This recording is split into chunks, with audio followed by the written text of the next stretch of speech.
Hello, and welcome to today's NEASC Virtual Global Forum, The Realities of Reopening, Addressing the Needs of Our Most Vulnerable Students. Today's session will focus on how schools are assessing and meeting the needs of their most vulnerable students academically, emotionally, and physically during hybrid and full-time remote learning. I am Allison Geary, Deputy Director of the Commission on Public Schools at NEASC. My co-host today is Jim Mooney, Deputy Director of the NEASC Commission on Independent Schools. Today we have a group of school leaders from public and independent schools who will talk about some of their efforts in assessing and meeting the needs of their students. We want to thank these leaders for taking time out of their busy schedules to join us today. Today's NEASC Forum, like all of our past webinars, will be recorded and made available on our NEASC website, along with any resources that are provided in the chat during the broadcast. Thank you to everyone who submitted questions for the panelists ahead of time. We'll do our best to cover as many as possible today. Remember, you can also add questions in the Q&A and click on questions that you like with the thumbs up to bring those to our attention. I'd now like to turn the conversation over to my co-host, Jim, who will start by having the panelists introduce themselves. Great, thanks, Allison. So I would like to ask each of the panelists to introduce yourself, tell us a little bit about your role, a bit of context about your school or your district, and ultimately, how is learning set up for this fall? Holly, if you could go first, that would be great. Thank you, Jim. My name is Holly Singleton. I am the Associate Head of School at the Woodstock Academy, which is a rural 9 through 12 school. We are based on an academy model, so we have about 60 boarding students that are living on campus and 1,020 day students, some of which are also day tuition. And some of them are from our sending towns. Essentially, we are functioning like a public school for those students. This year, we are e-learning, online learning, Monday, Tuesday, Thursday, Friday.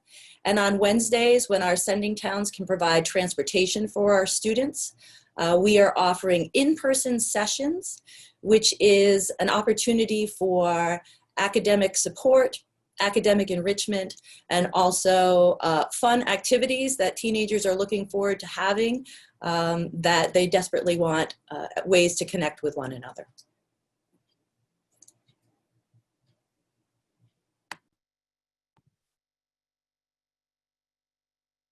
Go ahead, Don. I think Jim was on mute for a minute.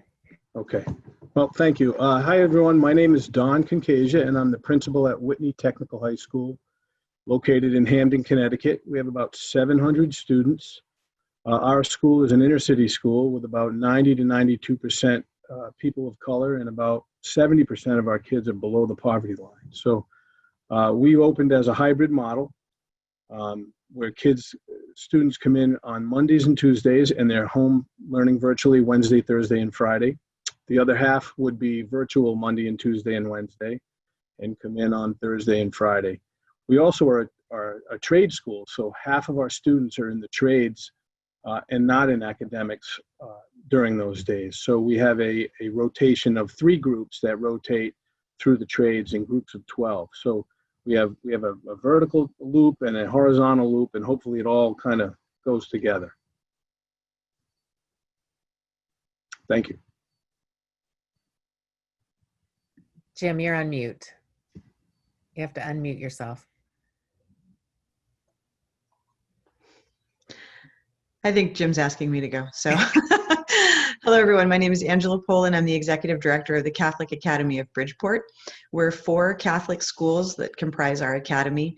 2 schools are pre-K through 8. 1 school is pre-K through 3, and 1 school is a 4 through 8 model.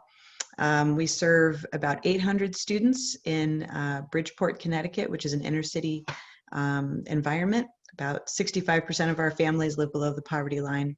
We have 98% of our families are people of color. We are currently in our 4th week of in-person learning. We also have a small module of online students who are medically unable to attend our campuses. So that is sort of the model that we have right now, and that model is going to be used to transition students who might have to quarantine at any point, and is also prepping us for the possible and frankly likely eventuality that we may have to go to a full distance learning model at some point. So we've got sort of a lot of contingencies that we are hopefully prepared to address. Great, thanks, Angela. Dan? Good morning, Dan Ferris, Superintendent of Catholic Schools, and good evening to those of you on the other side of the globe. I'm the superintendent of 35 schools in the Diocese of Providence, which geographically is the same as the little state of Rhode Island. And most of our schools opened right at the beginning of September, and they have opened with about 35 different approaches. Most of our students are in person, but some schools are running a hybrid program where some students are in and some are out on different days of the week, and they're rotating. We also have many students whose parents or they have opted to stay home and continue their education virtually. And we're very happy to be open. Most of our students are in person, but of course we're facing a lot of the same challenges you are with having students both in school and out of school and partially in and partially out. Thanks, Dan. Almi? Hi, I'm Almi Beta. I am the superintendent in Chelsea, Massachusetts. We have 10 schools, 6,200 students. We are just outside of the Boston area. We were designated a hotspot throughout COVID-19. We're still designated as the state of Massachusetts has designated us in the red zone. So we are unable to think about opening in person right now. So we are full remote. Our students are 90% Latino and about 90% free and reduced. So we have many challenges in Chelsea. We're just doing our best to make sure that our students receive the best online remote learning that they can right now. Thank you. Almi, thank you. I'd like all 5 of you to respond to the next question, and I'll start with Don. How are you connecting with every one of your students, and how are you identifying students who are that you're most concerned about, those that are truly struggling? So Don, if we could start with you. It's a good question. It's not easy, that's for sure. We have one-to-one in our district, so every student has a Chromebook assigned to them by our district. And for those kids who struggle with Wi-Fi, we do have hotspots. So we have those available. So everybody should have, technologically, everybody should be able to connect. In terms of our students who struggle with technology, although the technology is there, the ability to make the connection sometimes is not easy for them at home, especially when they don't have parental support, that people that understand technology in the house. So that's been trying, but it's working. We've been using Google Classroom for a long time, so our kids are familiar with working through Google Classroom, which is a way that the teachers communicate with students. And this year they've been using Google Meets, which is similar to Zoom. And we've been running our classes online and through a hybrid model using those devices and options. Kids can choose, by the way, if they want to be fully virtual. So we do have some kids that are doing that. In terms of reaching to the ones that are most vulnerable, I think that we always focus on the 2 big things that we focus on are attendance and work completion. When our kids are out of the building, we're taking attendance every period. And we're looking at work completion. If we start to see trends or kids missing from the classroom virtually, we start to, red flags go up. Teachers respond to that by reaching out to the guidance department, and then we immediately reach out to the families. So we're on that. We follow that very closely. Excellent, thanks for sharing that. Angela. So we are, as I said, we're fully in person. So, you know, academically, it doesn't look too terribly different in terms of identifying our students who are struggling academically. But we are an inner city school. And so, you know, a lot of our issues that we found in the spring, we were able to troubleshoot in the spring with regards to the access to technology. So we spent a lot of the spring making sure that our Chromebook inventory was able to meet our needs. That had a lot to do with some really wonderful donors who stepped in and made sure that we had that ability. So we loaned hundreds of Chromebooks that went home to our families. We surveyed them. Our principals are very in touch with our families, so they were able to reach out and ask them who needs the help, who's having trouble with connectivity. So similar to Dawn, we actually purchased mobile hotspots for families. We directed them towards services that allowed for free Wi-Fi, those kinds of things. So in a lot of ways, we sort of troubleshot the technology part of it over the spring. And so we started the fall with the idea that we're going to be in person if everything goes well, but there's a very, significant likelihood that we might have to go virtual again. So everything that we do is with the understanding that tomorrow might be online. So we really encouraged our faculty for the first 2 to 3 weeks to focus on getting up to speed again with technology, making sure that the kids had access to their Google Classrooms, understood how to use them, and talk to families about if this has to happen, what do you need so that we can have as seamless a transition as possible. The other group that we have right now that we consider vulnerable are our students who are medically incapable of being on campus. Those are students who have, doctor's notes and have significant medical issues that prevent them from being able to be on campus during the pandemic. So we created a small online cohort. We couldn't do a hybrid model because we felt that our teachers, we just didn't have the staff and the resources to have our teachers be in front of a computer and then also be in front of a class. And we really looked at it all summer as to how we could potentially do that and do it well. And we felt like we couldn't do it well. So a lot of our surveys that went out prior to school being out last year were about what is it that you're looking for families and for faculty. That was our decision to come back. But we felt like we needed to address those students who couldn't come back, but were still enrolled in our school. So we have a small group of students who can't come back. We have teachers, 5 teachers who are in charge of those cohorts, pre-KK, 1, 2, 3, 4, 5, 6, and 7, 8. Those teachers are co-teachers on the Google Classrooms of all of the homerooms on all 4 campuses. So their job is to facilitate making sure that those students are up to speed with their peers and making sure that they're able to follow along with the progress and the content that's happening on their campuses.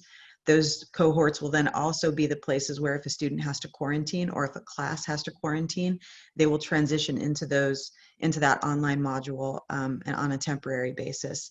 And there again, that's to make sure that they can stay up to speed on their campus with their peers, with their teachers. So that's sort of how we're handling that. So far, so good. Excellent. Thank you very much, Angela. Dan, you're on. Good. We started back in April planning to reopen this fall and hoping we would reopen in person, and that's fortunately been the case, which is wonderful.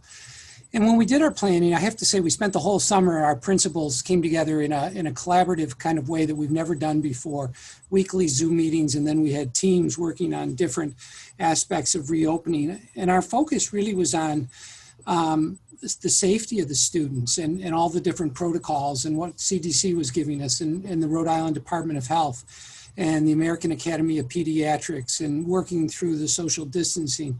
We focused so much on the safety of the students, and I think that was right. And we did so with really a focus in many ways on the typical student. But about the middle of summer, we realized we were going to reopen, and we needed to take a different tact. And as the schools developed their plans, what became more important to us was the educational programs that we would open with. And we wanted to offer our students options, which we have done. And almost all of our schools are have opened with, 3 different approaches: in-person learning, virtual learning for those parents or students who are uncomfortable with being back in the school, or because they have a health risk or a family member has a health risk, and also a hybrid model. And that's put a great demand on the educational program. But what I'd like to do is talk a little bit about a group that I think came late to our thinking and our reasoning, and it's the topic of this, which is the vulnerable students. And I think all along we realized there would be students with learning needs, English language learners, students with physical and emotional disabilities or learning differences, or differently abled students. And I think one of the things that really came to the fore for us in many of our conversations was the importance of taking care of the social and emotional needs of the students as they came back. And we have seen that now in talking to our principals and our teachers. There's been a very different approaches to that, because our thinking was that if we didn't address the emotions of our students that they'd come back with, we couldn't really address their learning needs. And that vulnerable students were going to be have maybe greater emotional needs in coming back. And what I've noticed is we've taken both kind of a systematic or a process approach, and others have taken a more personal approach. I'll just give you a couple examples. In one of our schools that took a very systematic approach, they they looked at all the students who had identified anxiety disorders or anxiety concerns. And they met with the parents, the team from the school met with all those parents before school started, so that they knew exactly what to anticipate and how to provide safety nets for when those students were coming in. This was a more personal approach. I was talking to one of our principals yesterday. He's in South Providence. It's an urban school, majority minority students, English language learners. And he said, one of the things we've done in bringing the students back to make sure that they're comfortable and that they can come back in and we know that we can educate them is we've let them express their fears. That's been the most important thing right now, to find out where the students are at, what's on their minds, to listen to their voices. And he said, we've been done a really interesting thing. He said, we've engaged them and asked them, how can you help all of us be safe? And he said that really has resonated with students who often have had a hard time fitting into school back when school was open, or have been on the outside of things, because he said, now there's this sense of corporate responsibility. He used the term interconnectedness, that everyone feels they're part of this enterprise. I keep you safe, you keep me safe. I wear my mask, you wear your mask. We have to get through this pandemic. And he said what it has done is provided an emotional and social support net for students who otherwise might be disconnected. And also for the students that are home on Zoom, it's the same kind of thing, giving them an opportunity to talk about their emotions, their needs, their fears, and their anxieties, and bring them in. Just one other quick example of one school. I was speaking with a resource teacher yesterday, and she mentioned how last year, their school, just to address social emotional learning in general, adopted the Yale University Ruler program, the Ruler approach to emotional intelligence. And she said now this year, they're all putting it into practice on a daily. She says kids are bringing their fears in, their anxieties. There's no bad emotions. Nobody's critical of other students sharing their emotions. And what they've done is in the first couple weeks of school, they've created this spirit, this composite, this peace that's allowed the teachers to teach and the students to learn comfortably in this very, disruptive, very unusual kind of setting. Thanks, Dan. We're going to loop back to some of those strategies with the other folks. I want to finish this question and then we'll loop back. Dan started us down that second path, which is going to be really interesting to follow up on. Almi, how about for you? Meeting the needs of our most vulnerable students in remote learning is a challenge. again, we have 100% of our students in remote learning. And I believe that that's what keeps me up at night, is how do we meet the needs of our most vulnerable students in the middle of being online. We've done the usual hotspots, Chromebook distribution. We did two Chromebook distributions just last week. School started for us on Wednesday of last week. So we purchased hotspots, and we're out of hotspots. We still have to buy more, but they're on back order. So we've done kind of like the normal, and access is huge for our community. Our families don't have Wi-Fi in their homes. So right now I have family liaisons and parent liaisons reaching out to families and students who we know may not have a hotspot, but a Chromebook, and trying to connect them with maybe a neighbor or someone who does have Wi-Fi for right now until all the hotspots come in. One thing to mitigate and to really build relationships with families, and because we felt like we lost a lot of kids in the spring, it just kind of like, it's like we weren't reaching everybody. So we started off the school year with trust visits, conferences up front, and since we're in our positivity rates of COVID-19 are still pretty high in Chelsea. So we put tents in all of our schools, and we met with our families outside, so that way teachers could physically meet with students and see their students. And we did this system-wide. We found as many interpreters as we could, because we wanted to build relationships with our families. I serve mostly 90% Latino population, and relationships are critical for us. I'm Latina. We have to build relationships with our families, and I really feel that if we're going to be successful in remote learning for all of our students, we have to connect. Our families have to feel comfortable coming to us saying, oh, my charger isn't working, can you please replace this? They need to know who to connect with. And so on the first day of school, it was optional for teachers to come in, and I was at an elementary school, and the teacher was Zooming on her first remote class for the school year. And as the kids were popping up on the screens, she would say, oh, welcome to second grade. Oh, I met you. Yes, I met you the other day. It's so good to see you. So they had built that relationship, because relationships are critical. And we know that for our families. So it's really made a real effort to reach out to our families.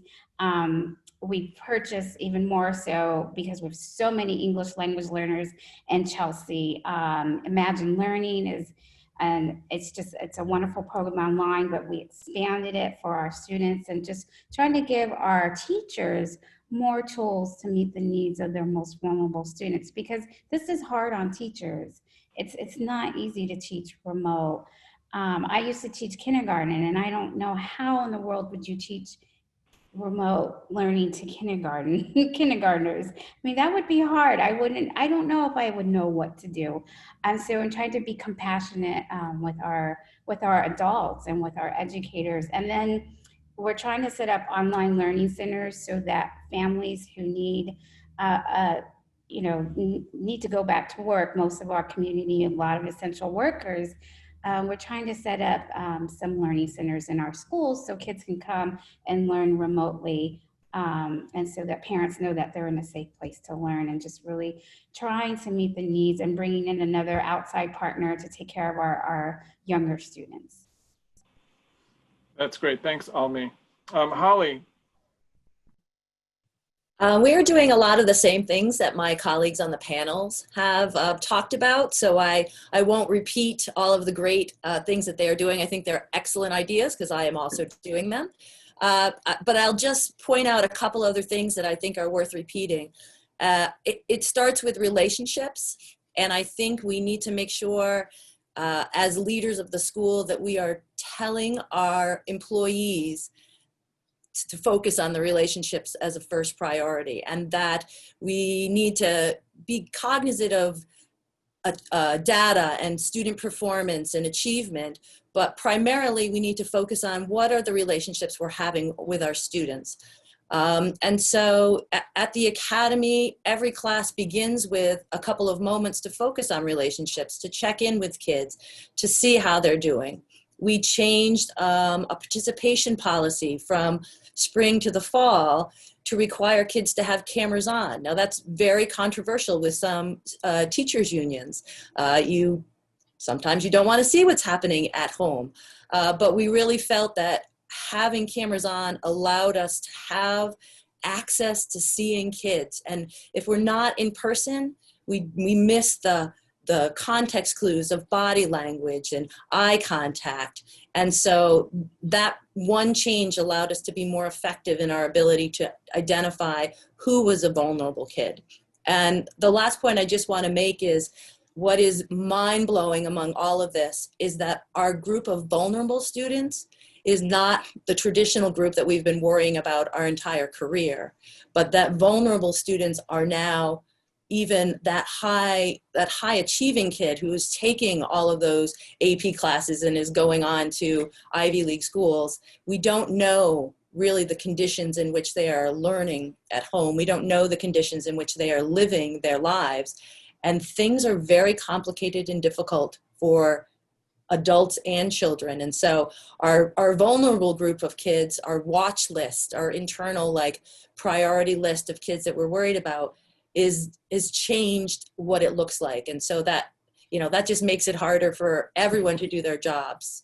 And I'll just confess, on a regular day, I'm a hot mess. And I have no idea how to run a school in these situations. But I do surround myself with good people that help me to run ideas, and I listen to smart colleagues, and I focus on my relationships with them and try to model how they can take care of other children. So that's how I'll answer that question. That's great. Thanks, Holly. Allison. Dawn, did you have a thought? I saw you raising your hand. I just wanted to add one thing to that. We talk about our vulnerable kids. Some of our students that struggle getting into the building, the anxious students that you have to pry from the car sometimes, that just don't want to leave, actually are doing better in this model because they feel more comfortable at home. They're not being bullied per se, even though we don't like bullying, right? But things happen. So I just wanted to point out that some kids are doing better through virtual learning and they're not exactly the kids that we would expect. Yeah, thanks. We've heard that from multiple panels of teachers as well as administrators. It's an important point. I just wanted to point out one thing in the chat. Someone had posted that at their school, they had a Zoom training session for parents and caregivers, and they recorded it and then sent it out to parents and caregivers. So I thought that was a really interesting idea. Just because I think, as many of you have said, many parents have not had the experience of remote learning in the past and may need some help with that. I wanted to dig in a little bit. There's a question in the Q&A from a woman who says she's a special education coordinator in Jamaica, and they found that their students with special needs are struggling the most with remote learning. What sites, strategies, and/or systems would work best for them? Does anybody have a thought on that to begin? Go ahead, Angela. I think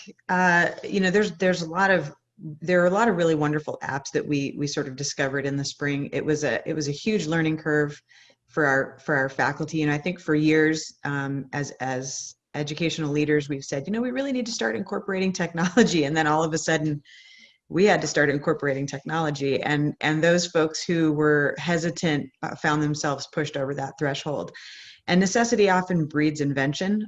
Those were the very folks that, because they were nervous about it, were doing the most research online as to what types of interesting ways that they could use to engage students. There are a lot of really amazing apps. I'll tell you, Kahoot, which was such a silly little game that used to be used for fun inside classrooms, became a way to actually assess students.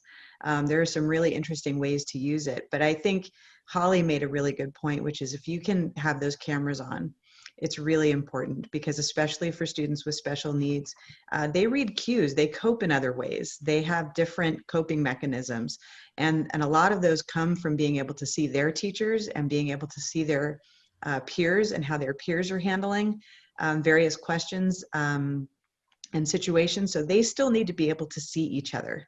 That's a big piece, I think, for students with a lot of different types of learning differences, is that they need to be able to adapt their their coping mechanisms that they've developed over the years to an online forum. And a lot of that is reading cues. So a very short answer for me would be to, if you can make sure that that the cameras are on so that they can see each other and that you can see them and that they can see you, that's a big deal for a lot of specific types of learning differences. Other thoughts, Almi? Yeah. Sure, if I can just add, one thing we did reserve is we distributed 4,700 Chromebooks to our about 6,000 kids, but for special ed students, we made sure that the majority of them had iPads, because iPads are much more tactile, easier for students to use. And then just some resources that we've been using were Padlet, and then Flipgrid, Paradeck, and Nearpod. Those are just some of the online apps that our teachers have just really loved and gravitated towards. And of course, so many of our special ed students are English language learners. And so we really, again, tapped into Imagine Learning, just some tools for you to grasp on. I know it's like, these are tools that we kind of like, it's interesting. So we use the fall, the spring, as we kind of, everyone went into remote learning in March. And we learned so much. And then we regrouped in the summer and said, what worked, what didn't work. There are areas we just failed miserably in. And so then we just said, okay, what can we take away from all of this? And so we, listened to our teachers, and then we purchased more products based on what our teachers appreciated and liked. Okay. You got to say them again or put them in the chat because we had some questions. So Padlet, Flipgrid. Oh, you're on mute now. Yeah, Padlet, Flipgrid, Paradeck, and Nearpod. But I'll put them in. Okay. Yeah, and then somebody asked if they integrate into Google Classroom. I'm assuming they're standalone apps, but you can answer that in the chat as well.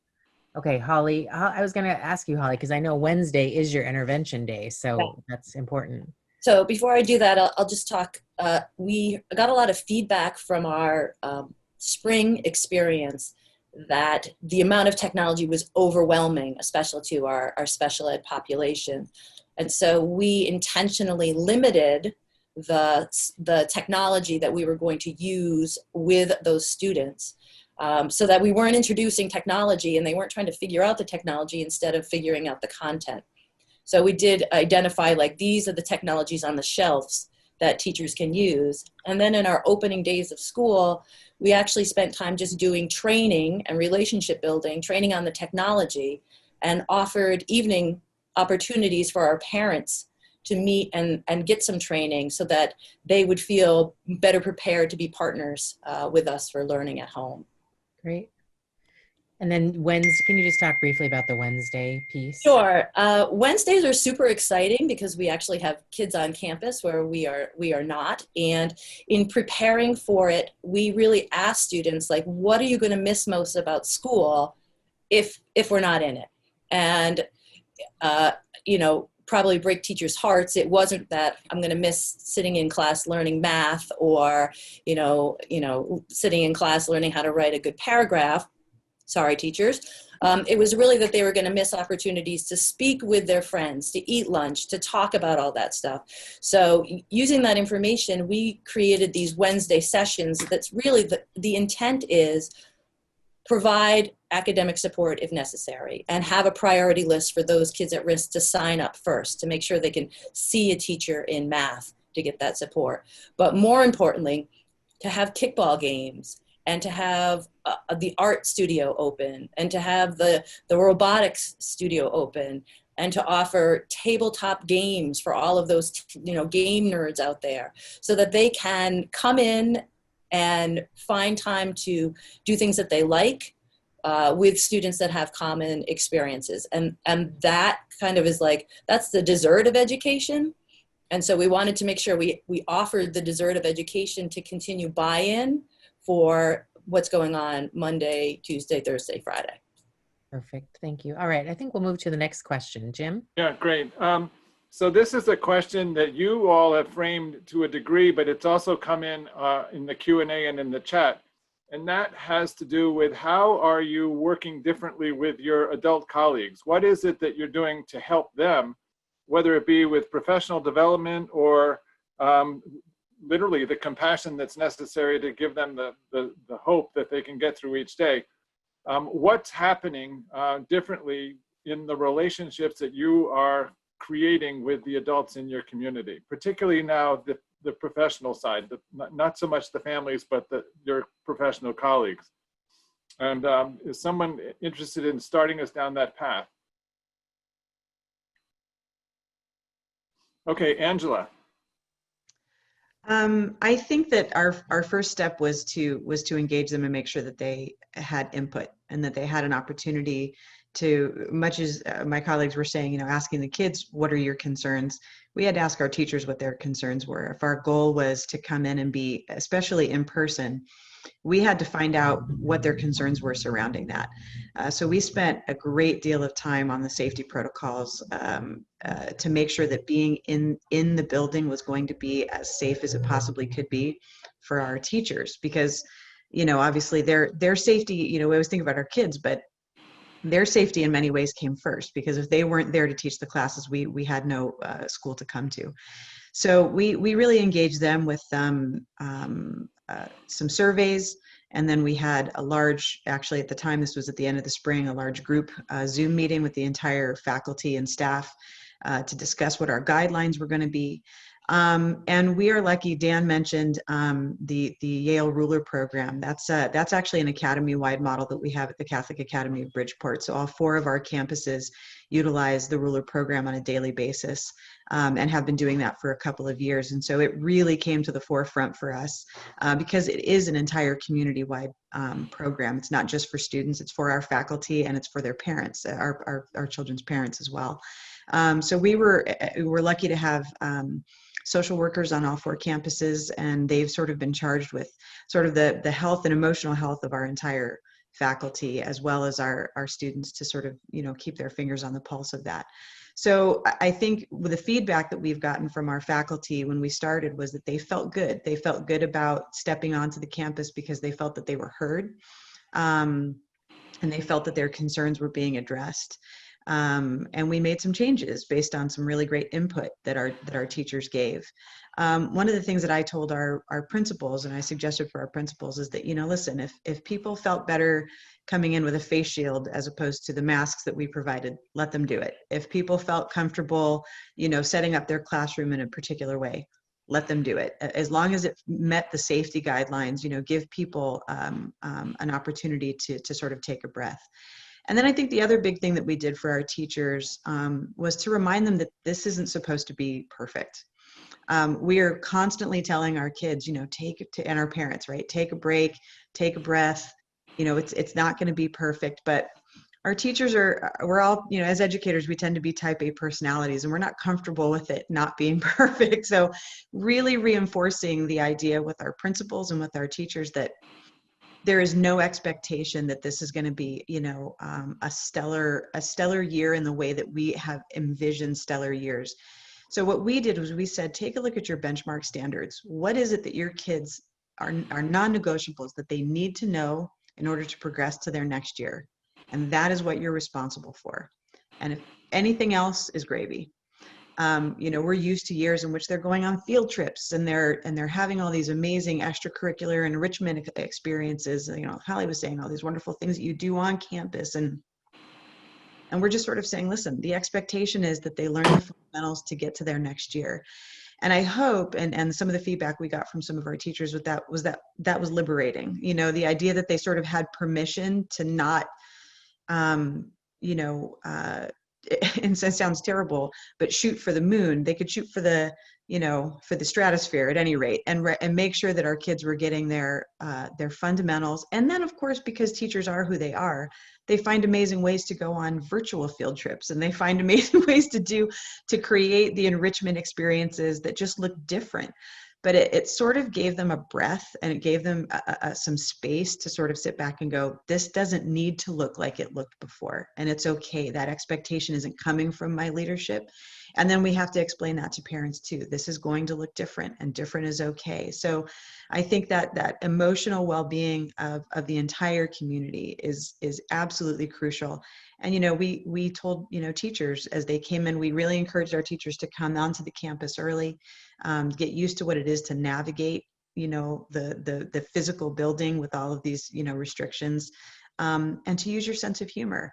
Don't be upset. Kids are going to make mistakes. We're going to make mistakes. We're going to go the wrong way down a one-way hallway, and we're going to, you know, do those kinds of things. And instead of freaking out, let's use our sense of humor. A sense of humor is a very disarming, you know, is a very disarming tool. And so, you know, we just encouraged our faculty and our principals to just take a breath and to not expect perfection. And then, just as we have to do with our students, reinforce that, because you can't just say it once.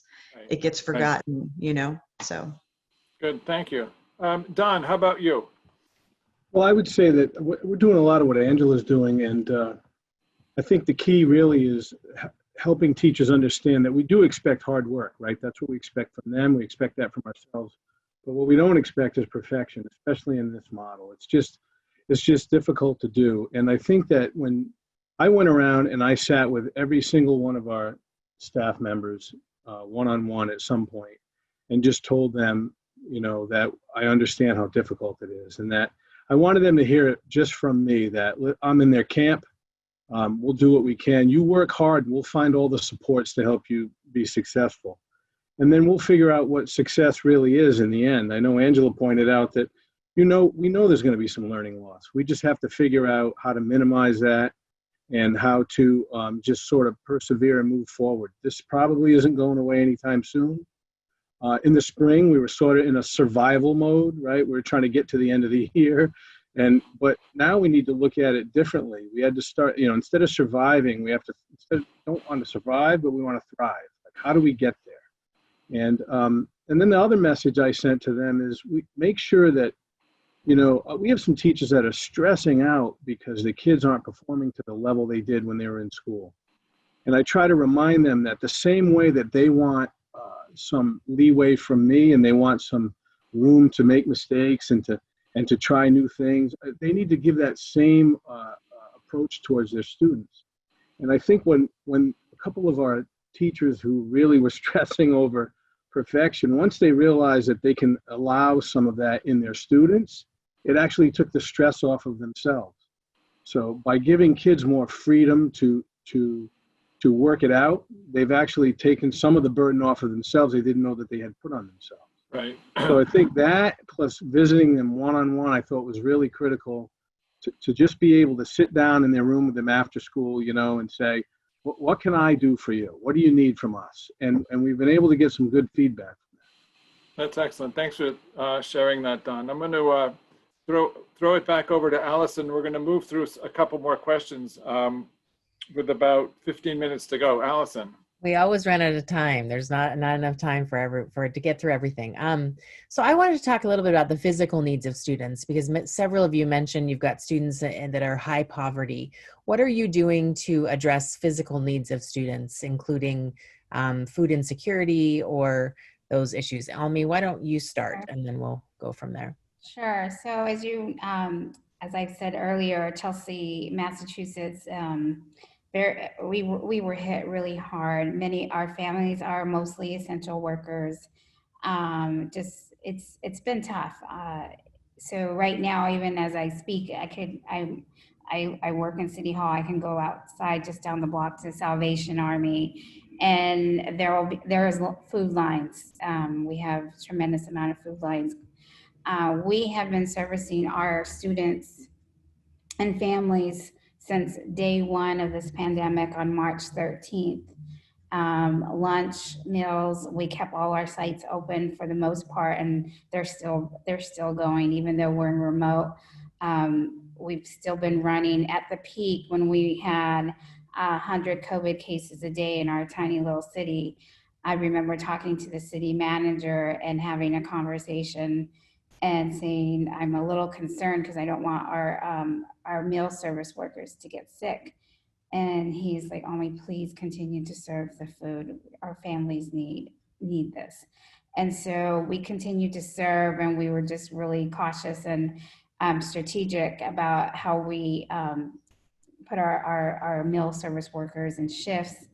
So there are a lot of amazing staff, amazing buildings and grounds and facilities.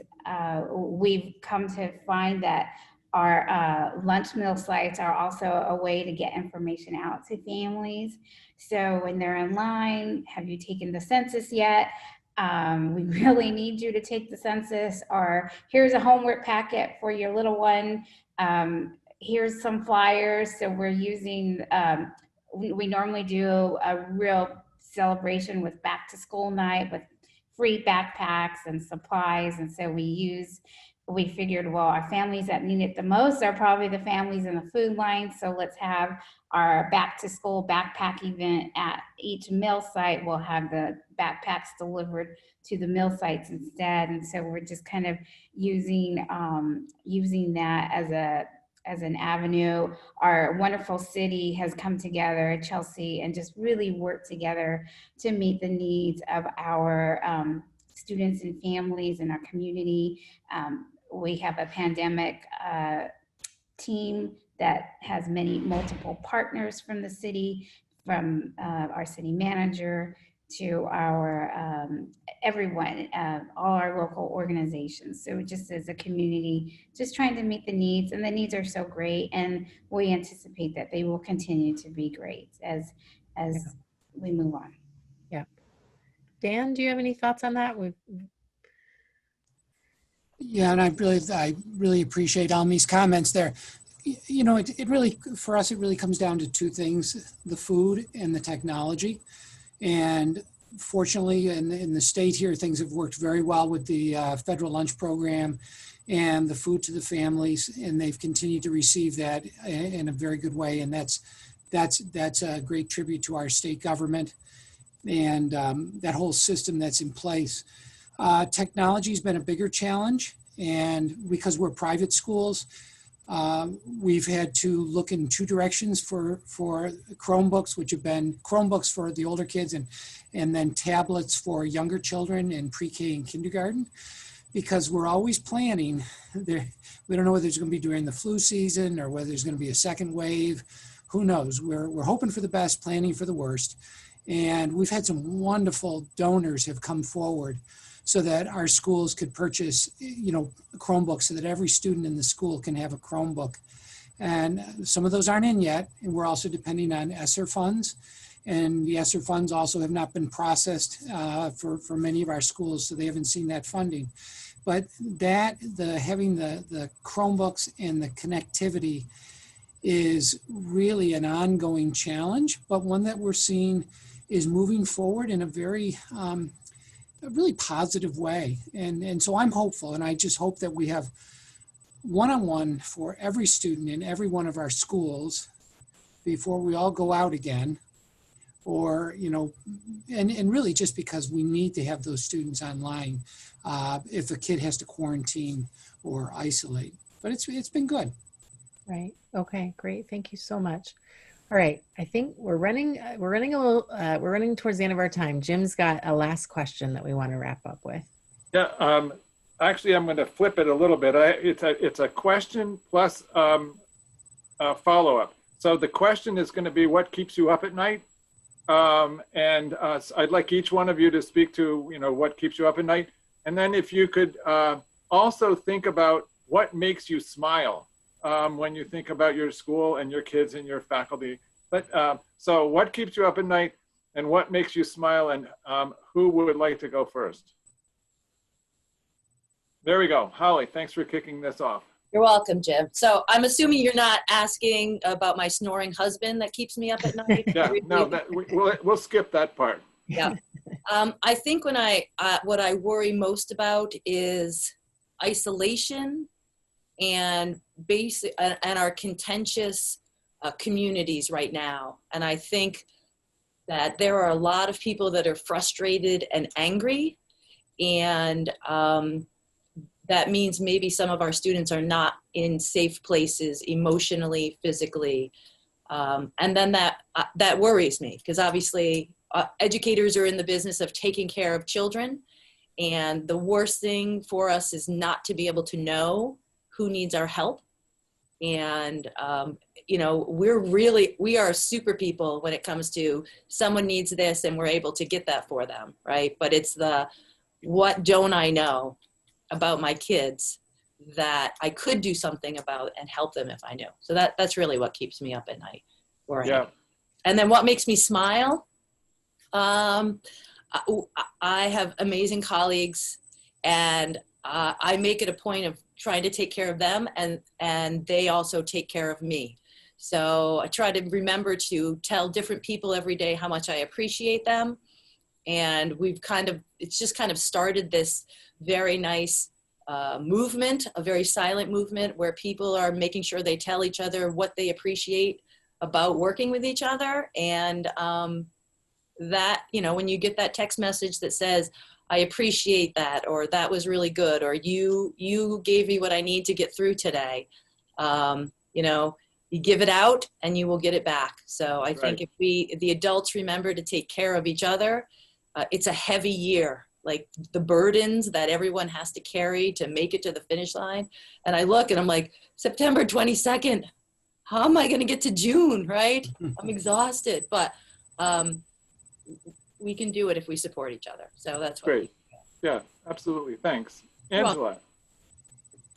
I think what keeps me up at night is in some ways a blessing, but it's the fact that our community has so much faith in us to do the right thing by them. And so the constant changing of information, you know, you talk about the CDC guidelines, which are like, you know, this is really important unless you can't do it. And you're kind of going, all right, so how do I actually apply that then? And our families have a great deal of trust in us to do the right thing by them. And so I think just getting through the information and constantly staying abreast of the new information that's coming out and trying to discern what's accurate and maybe less accurate and all of that is fairly stressful and has required me to become more on top of all of this information as it comes through. But the thing that makes me smile is, of course, our kids. Our kids are so adaptable. You know, for all of the worry that we had coming into this, and all of the parents who were, you know, how are we going to get kids to wear masks all day? How are we going to get preschoolers to wear masks? They just do. I have a child on one of our campuses, and so, you know, every day she came home, I kind of made a point of not asking her leading questions like, hey, how was it wearing your mask all day? Or what was it only going one way down the hallway? I just asked her, how was your day? And every day she'd answer with, oh, this is my favorite teacher, and this is what my friend said. And it took until Friday for me to finally say, how's all this going with all these protocols? And she went, oh yeah, I mean, it can be annoying, but it's fine. So that really resonated with me, that she acclimated long before I did. And all of her friends did too. And so I think that they make me smile and make me realize that we can do this. We can absolutely do this. And as is always the case, it's never the kids that have the trouble. It's always us that tend to put the roadblocks in. Great. Thanks, Angela. Dan? Jim, I was just going to encourage everyone to answer this in the chat. Some of our attendees are answering this, saying what's keeping them up at night and what is making them smile. So I was just going to say, anyone who's attending that wants to answer in the chat, we'd love to see your thoughts. Sorry. That's great. Actually, there you go. I'm looking at some of them as you spoke. Dan, how about you? Up late at night, vulnerable teachers and vulnerable parents. We're always concerned about the kids, but also really concerned about vulnerable teachers, knowing that they have to know they're safe. They have to feel comfortable in the classroom. We're doing everything possible to make sure that's the case. But staffing is important too. And we already have one teacher out on quarantine, but if we have many teachers out on quarantine, it's going to be a huge challenge replacing those teachers with subs. And that could shut down a school. So that's a big concern. But also have vulnerable parents. You know, a lot of parents are much more anxious and have far more concerns. And we've asked our principals and our teachers to be understanding. One principal said this year, the most important thing we can do is forgive each other. We just have to be compassionate, understanding. We're going to stumble through this. Let's work with people. Let's be flexible. Let's be resilient. Let's not lower our expectations, but let's get this through this in a very humane way and work with all the people we serve. And you know, the kids, when I say what I'm happiest about, I've been at the schools and seen the kids come back. They are so happy to be back and to be with their friends. And the fact that they can wear a mask all day, and I struggle and rip the thing off as soon as I get into my office and I'm 6 feet away from somebody. Their resiliency is, it's inspiring. Thank you very much, Dan. I'm going to go with Don, and then ultimately Almi will have the last word. So Don, you're on. Okay, the things that keep me up are, there's a list a mile long. I think that I'm constantly worrying about the idea that the faculty that works here, even the staff, the custodians, everybody looks to me to lead. And sometimes I have no idea where I'm leading them to. I'm just trying to put things together, patch things together. You know, we have people on the faculty that think this pandemic is fake for political purposes. And we have people on the other end that think that we're all going to succumb to this. So trying to pull those two viewpoints together and lead everybody through this is not easy. And so they lean on us heavily in the school, the administrators. So I'm up all the time thinking about what can I do to get better at what I do. You know, it doesn't help that my mom calls every day and tells me she's proud of me. So I feel like I have to even keep her happy. So I'm always working to get better at what I do. I know that sounds cliche, but it really is, it's up to us leaders to sort of carry the lantern and have people follow. In terms of what makes me laugh, when I hear teachers laughing down the hall and I know they had a long day, it just makes me know that they're feeling okay. And then the kids getting off the bus in the morning, I stand out front and they have the greatest masks.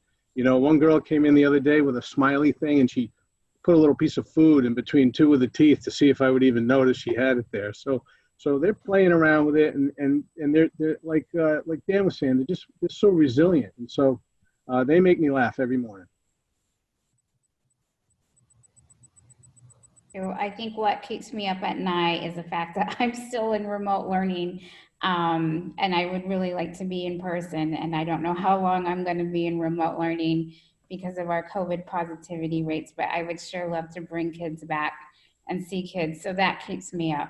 How long? Because all our students are very vulnerable, and I just want to make sure that we're meeting their needs, their social emotional needs, their mental needs, and their academic needs. I worry about the mental toll that this is taking on our families and on our students. Very concerned about that. So that keeps me up at night. What keeps me going is, of course, always the students, and just seeing them even on Zoom makes me happy. And the staff, just the way that the staff has has been so faithful. And it makes me smile when I see teachers greeting students on Zoom on the first day of school.